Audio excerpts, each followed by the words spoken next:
বিশ্বনবী কাঁদতে কাঁদতে মাথা তুলবেন, বলবেন আল্লাহ, দুনিয়াতে সব নবীরা স্পেশাল দোয়া করেছে, আমি করি নাই।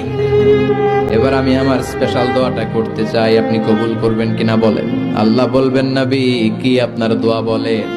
বিশ্বনবী বলবেন, আমার একটা উম্মত যার অন্তরের মধ্যে যাররা পরিমাণ ঈমান আছে, একবার আপনারে আল্লাহ বলে ডেকেছে, একবার আমি বিশ্বনবীর উপর দুরূদ পড়েছে, একবার শাহাদাতের বাণী আমার যে গুনাহগার উম্মত দুনিয়ার বুকে থেকে ঘোষণা দিয়েছে, ওই একটা উম্মত যদি জান্নাতে ঢুকতে না পারে, আপনি আমারে জান্নাতে ঢুকাতে পারবেন না। আল্লাহ বলবেন, সাল তুতা, সাল সাল তুতা, ওয়াশফা তুশাফা, শাফাত করেন নবী করেন, যার জন্য দোয়া করবেন আমি কবুল করে নেব। দুনিয়াতে বিশ্বনবী কম কষ্ট সহ্য করে নাই। 3 বছর শিয়াবে আবি তালেবে জেল খেটেছে। কয় বছর? দুর্ভিক্ষের বছরগুলিতে বিশ্বনবীর পেটে দানা পানি ছিল না।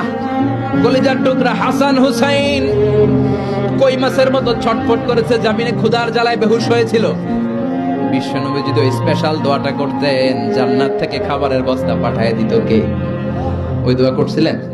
জেলখানায় আল্লাহরে বলছিলেন, আল্লাহ স্পেশাল দোয়া করলাম, জেল থেকে মুক্ত করে দেন, করছিলেন? যুদ্ধের ময়দানে নিজের দাঁত ভেঙেছে, উহুদের ময়দান সাক্ষী, বিশ্বনবীর মুবারক রক্তে উহুদের ময়দান রঞ্জিত হয়েছে। সেদিনও বিশ্বনবী ওই দোয়াটা করে নাই। চিল্লায় বলেন ঠিক কিনা?